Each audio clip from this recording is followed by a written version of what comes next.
welcome back to Hope Shantae podcast. I'm super stoked to be here. Week 2, you guys. Week two. A little background. I have been being encouraged for a very long time to start this podcast. And the fact that I'm in front of the camera, sitting still, focusing on the camera, and I'm the focus. I can't even distract you with clothes or another person or music or whatever the case may be. It took a lot to get me here, but I feel like I have the ability to bring clarity and understanding to complex questions. And even if it's not complex, I feel like I have the ability to break them down to bite-sized pieces to where they're easily digestible for you. Because once you can understand and digest these questions and these things at their core, it's much easier for you to apply them to your everyday life. And the goal of having these conversations is to be able to implement this stuff into your everyday life. The goal in life, like the Bible says that we were meant to, God gave us the gift of life, and we were supposed to have life and that more abundantly. You see, I'm stuttering because I haven't read that scripture in a while. However, do we really understand what abundant looks like? I think a lot of times, and this is not true, but I think a lot of times we think about abundance monetarily, like as long as I can take care of myself and those around me, and I can do things when I want to do them and not have to wait, or just be able to have access to things that I wouldn't have had access to if I didn't have this money. And I think that's where we kind of gauge where abundance is. But as we know, there are so many people who are very, very well off, and they are taking their own lives. Do you know what I mean? Many. So money is amazing, and I'm never going to say don't strive to be successful financially, monetarily, because that's all of our goal, as it should be, because money will get you places that other things won't. And so having money is a fantastic tool. The goal is to know how to use it properly so that it doesn't create unnecessary vices in your life and unnecessary problems, and distract you from what the true meaning of happiness is, right? And so getting right into the subject, you guys, this video is going to be around us. I'm almost getting a little emotional. This subject is around something that I have been on a journey with for some years now. And it's around self-love and self-care. So as you can see, tonight's subject is how to know if you truly standing on business about yourself. The original title was how to truly know if you truly love yourself, and it's the same difference, like they're very interchangeable, but I thought I'd add a little stank on it. How to know if you really standing on business about yourself. One of the questions that I came up with, I felt like of all of the questions and the tools that could be offered to properly answer this question, is ask yourself right now, oh yeah, I'm standing on business. Okay, but answer this question. Is the way you treat, and excuse me, because I'm referring back to my notes. So is the way that you treat that person or those people in your life that you truly love, care for, and rock with, like heavy, like real heavy. Like you got that deep love for those people or that person. Do you care for yourself the same way you care for them? I know that's a whole mouthful, but let me say it again. Let me ask you this again. Okay, you say you love yourself and all of the things, and that's great, but let's gauge just how much you stand on business about yourself, or just how much you truly love and care for yourself. Do you take care of yourself? Do you talk to yourself? Do you show up for yourself? Do you see yourself? Are you patient with yourself? In the same way that you are for those people or that person in your life that you love and care for deeply. I keep saying deeply because there are so many different levels of love that we are privy to. But that person or those people that, I mean, when you think about them, you just smile, like you just get all warm on the inside. Like, even if you guys have had some downtimes, you still like, I'm still rolling with you. It could be a romantic partner. It could be one of your siblings. It could be your child. It could be your childhood friends. Those people that is like, when I tell you, when they call, I'm coming, period. There's no ifs, ands, or buts about it. Like, do you do that for yourself? Do you do that for yourself? And I would implore you, genuinely, I really, this is the beginning of the year, and we setting goals. I'm getting emotional. We set great goals to scale our business, to work on our bodies, to grow our money, to go back to school, to further our education, to learn different things and maybe do more traveling. All of those are so stellar, so stellar. So stellar. There's nothing wrong with any of those goals. But this journey that I have been on, every time I get lost in the sauce and I can't see the forest for the trees, every time I get brought back to those same questions. How are you maximizing your day to day? And who or what is in my day to day?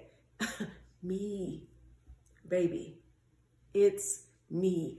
I deal with me every day.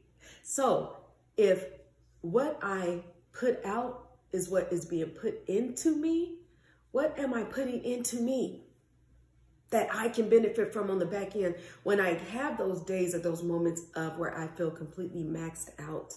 What have I poured into myself to feel better, to feel like I can live to fight another day? What am I doing for myself to remember, like, you are a whole human being and you deserve rest and you deserve care and you deserve gentleness and you deserve patience and you deserve peace and you deserve to feel proud of yourself and you deserve to know that you are worthy of love before you put your makeup on, before you do your hair, before you put your clothes on, before you show up and show out with your bank account, show up and show out with your body, show up and show out with your clothes, show up and show out with your education.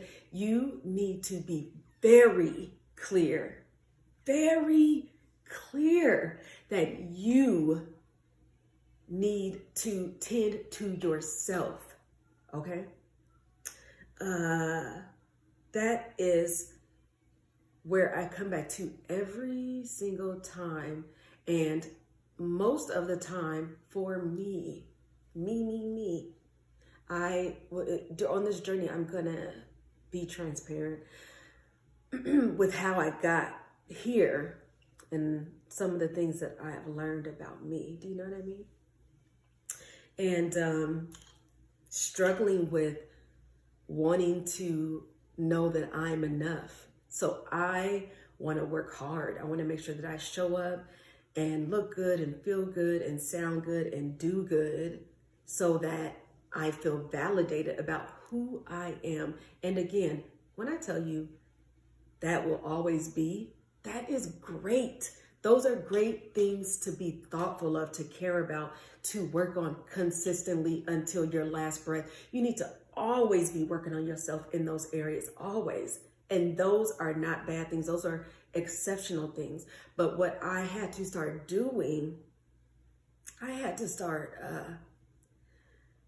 asking myself, what is my motivation for wanting to show up in those ways? Showing up in those ways are stellar, but are you showing up in those ways to make sure that you feel like you're enough, like you are worthy of whatever it is you're going after? Because the goals, they pivot depending on the situation that you're in. That need or that goal in that moment, it pivots. So sometimes you may need some recognition. Do you know what I mean?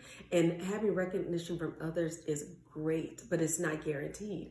And so if you need recognition, baby, if you need recognition, but you cannot expect it from others, who can you expect it for and guarantee you'll get it the way you want it? Baby, pull that mirror out. Pull it out. You need to be giving yourself what you need, because when others don't show up and give that to you, there is nothing wrong with them. They have done nothing wrong. They are not bad people, but that is not their ministry. You are not their ministry. Showing up every day to make sure they give you exactly what you need so you feel like you had a good day, that's not their job. Your job is you. You guys, last week, which is my first video, I was stupid nervous, let me tell you, but I felt really proud of the content. But in that video, we discussed how to guarantee you will always win, no matter what. And in that video, I talked about maximizing your lane, and in your lane is you. In your lane is you. Nobody, your boss ain't in your lane, your mama not in your lane, your daughter, your man, your girlfriend, your homegirls is not in your lane, but you are. You in your lane at 2 a.m. when your mind is racing, when you're trying to figure out this and that. You in your lane at 12 o'clock during lunch. You are the only one always in your lane. And you may invite other people into your lane, and that's cute sometimes. But even when they leave or you remove them from your lane, it's always still going to be you. It's always going to be you. So are you caring for yourself the same way you care for others? The gauge, that is the gauge, because the goal is to have attainable goals, and in goals you have to be able to measure the success of your goal. How far along are you in that goal? If you typically are really hard on yourself about things like, oh, well, I should have did this or I should have did that, and that was stupid, that don't even make no sense. That's not good, because if you're talking like that to yourself, at some point you'll be comfortable letting other people talk to you like that. And it's not healthy. It's not what you deserve. If anything, you need to be offering yourself grace, not a pass. A pass is a pass. Grace is grace. You offering yourself grace while you're making adjustments and making changes to do better the next time around. And regardless of how much better you do next time is not the answer, is not the gauge. It's if you try at all. I truly tried to do better this time than I did the last time. And I want to reward myself. You can reward yourself with a self-hug. I don't know how you reward yourself, but whatever it is that you need to do, reward yourself. If it's nothing else, it's write a note to yourself. You write a note to your man or your girlfriend. I just wanted to write you a note to let you know I genuinely care about you. I like the way you treat me and you care for me, and I'm really lucky to have you. Girl, baby, write that for yourself and then put it somewhere on your desk. Put it somewhere in your house so you see it. I'm so proud of me. I have come such a long way. I remember this time last year, I did not even have the courage to do blah, blah, and blah. Or this time last year, I was really struggling emotionally, mentally, socially in a particular area. And here I am, fast forward, and that issue is still there, but I don't see it the same. I don't process it the same. And I have been better equipped to work through it the next time it comes around. You need to be giving yourself praise, grace, patience, that good talking to yourself the way you will want others to talk to you, and the way you talk to that person or those people that you love so much, because you want them to know that I see you and you don't have to do nothing extra for me to love you, because I chose to love you. I chose to love you on your best day and on your worst day. And just like you choosing to love them on their best day and their worst day, you need to be loving yourself on your best day and your worst day. And that's the least. That's bare minimum. How you think about that? You loving yourself and showing up for yourself, that's the minimum. Because that's the starting point. Because once you can get that all cleared up and worked out, all of these goals, all of these things you touch, baby, it's nothing. The Midas touch, ting. When you get to loving on yourself and caring about yourself and caring for yourself and talking to yourself gentle, but pushing yourself, encouraging yourself to go a little bit harder this time than you did last time. I know it felt like this is tiring, but you did so good last time. Just do a little bit more, tweak a little bit more. Maybe get up a little bit earlier, plan a little bit better, map out your goals a little more clearly to where they're easier to follow and easier to implement. And you got this. You are doing so good. I'm so proud of you. That's how you talk to yourself. Talk to yourself. Talk to yourself. Talk to yourself. Talk to yourself. Talk to yourself. Okay, on to the next thing.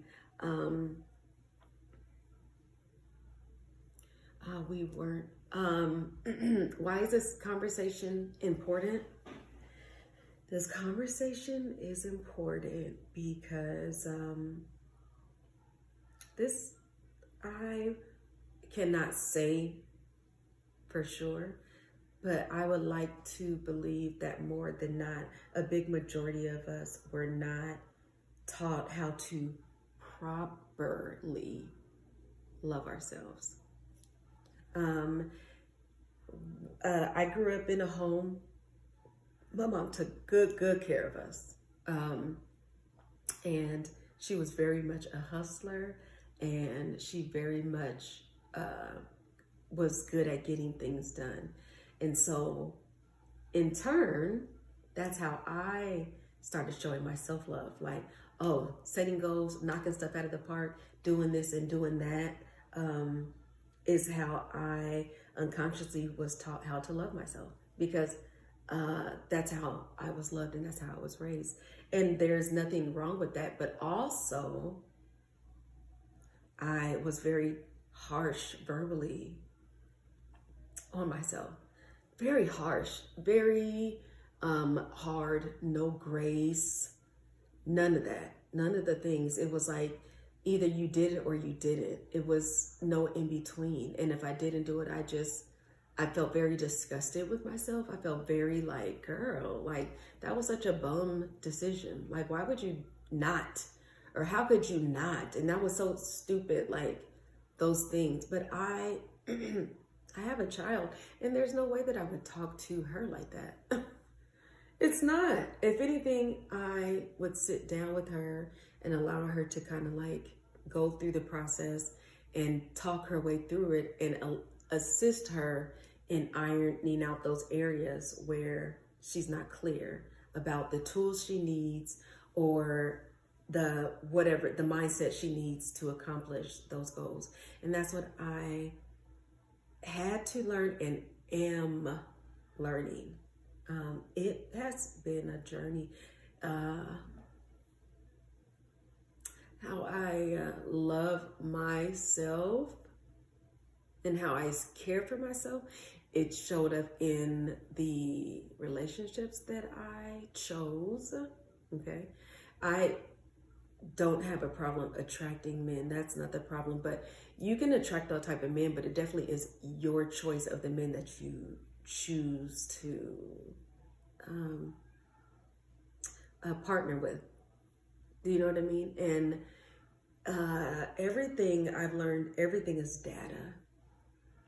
And it wasn't like, oh, they were good guys or bad guys. I can say that I've had some great men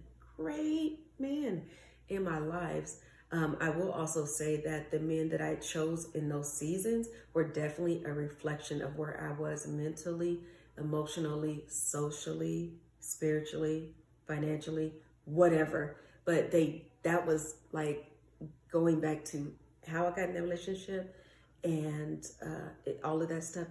That's data. And so I had to start dissecting the decisions and the people, even friendship, like those friends or that group of people, they were all data of how I was raised and how initially, a lot of my friendships initially reflected the relationship that I had with my mom. And some were really great and some were not so great. And so once I started to learn what loving me looks like and what loving me sounds like, it was easy for me to walk away from relationships that did not serve me. So do you see the benefit of you learning how to love yourself and love on yourself?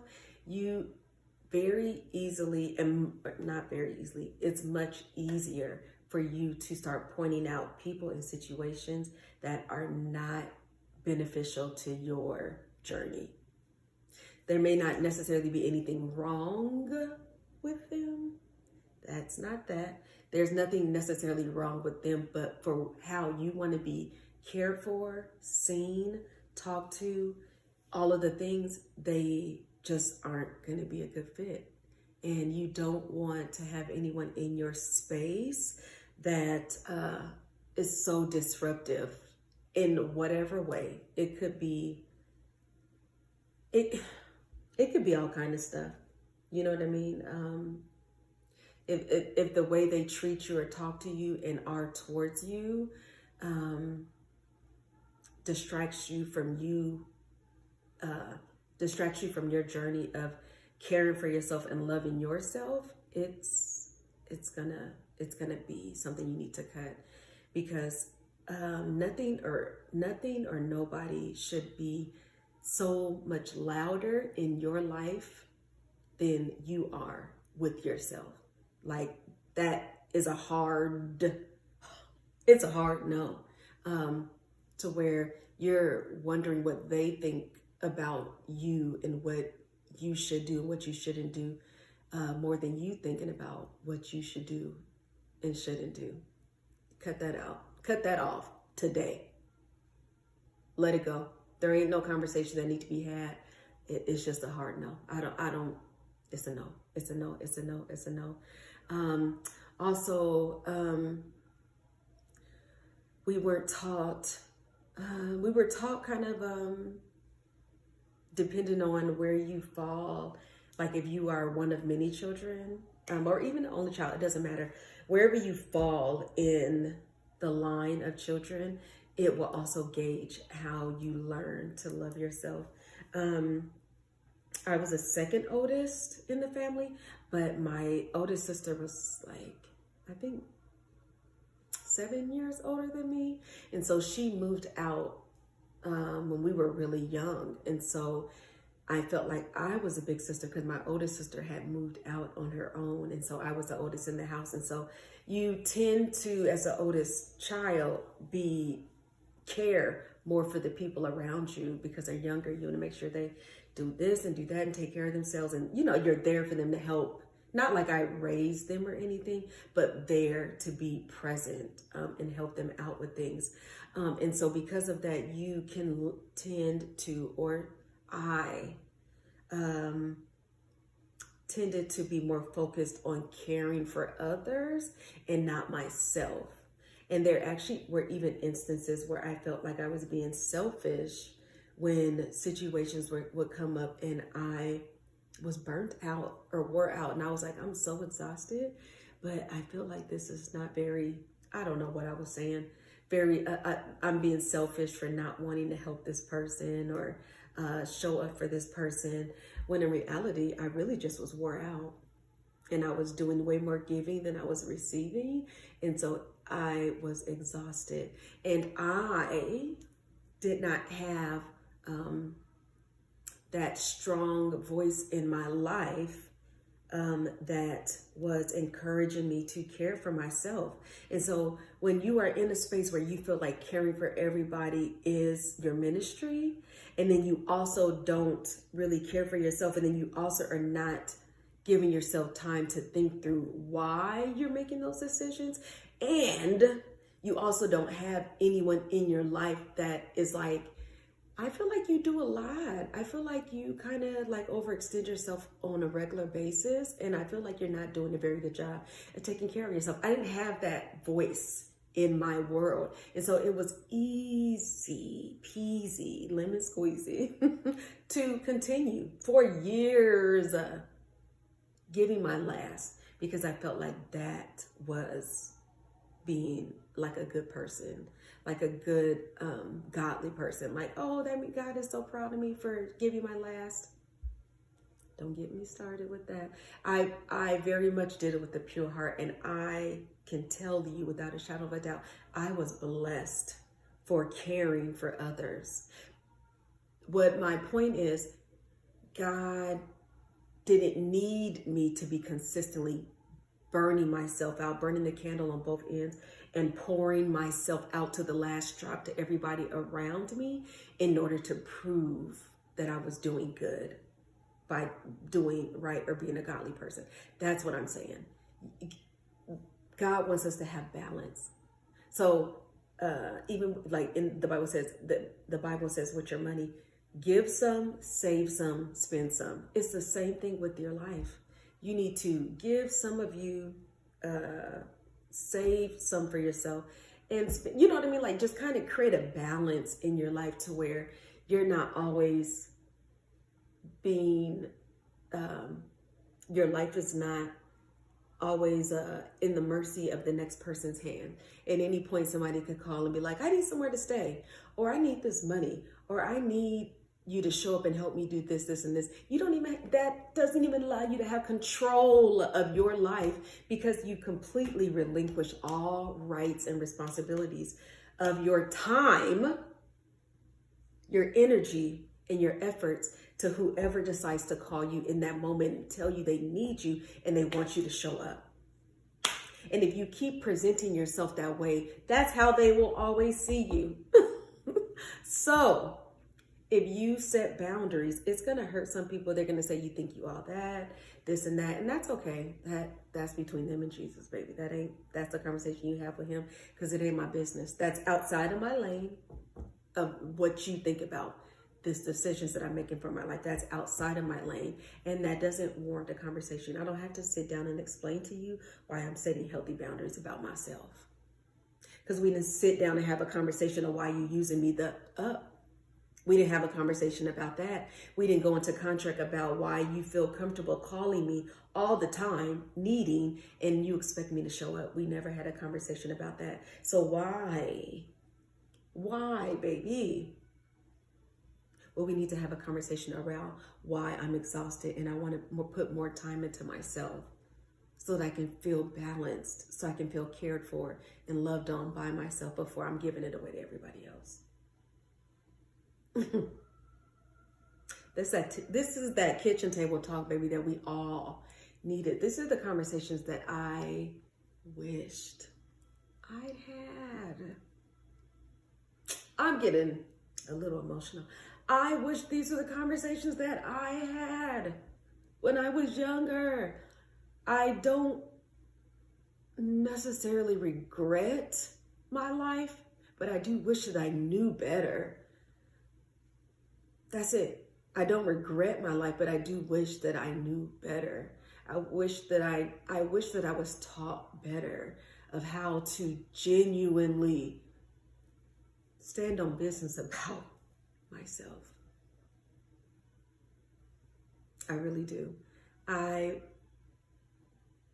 think about moments in my life or seasons, forget moments, baby, seasons, where I just was like, is this life? This can't be.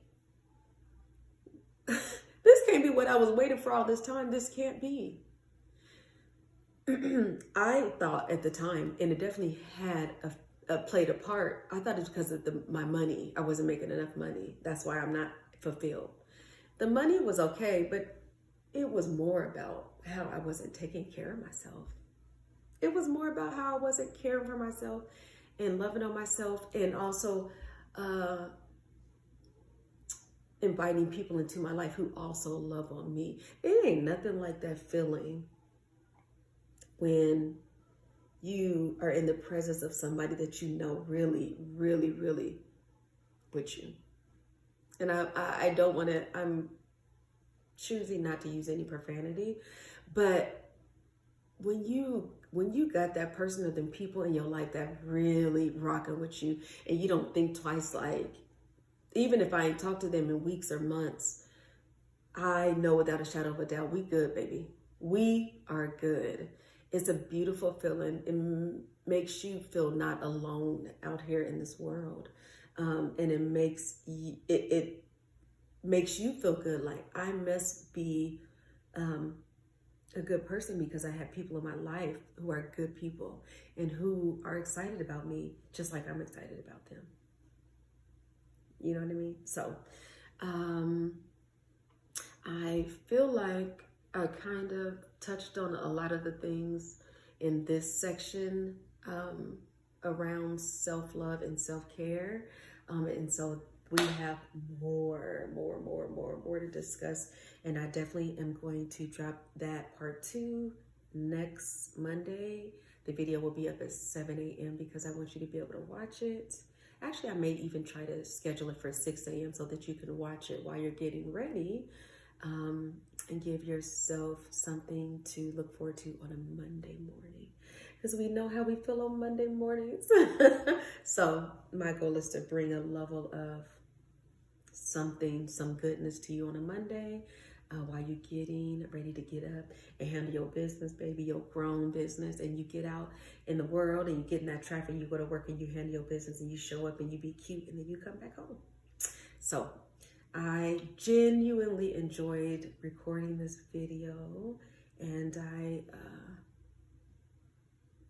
I really do hope that my transparency and all of that good stuff around this subject has helped you in any way. Please, please, please like, comment, subscribe, and please, by all means, share. I want to get the word out, even to your young girls who are unfortunately being raised by Instagram. Being raised by Instagram and really thinking that what they're seeing on social media is real life, because it's all a fake. It's a farce. It's for fake, baby. It's not for real. So I would love for you to share this video with them to kind of start them earlier than we started on our journey to self-love and self-care. But until next time, I love you so much, and I will see you next week. Bye.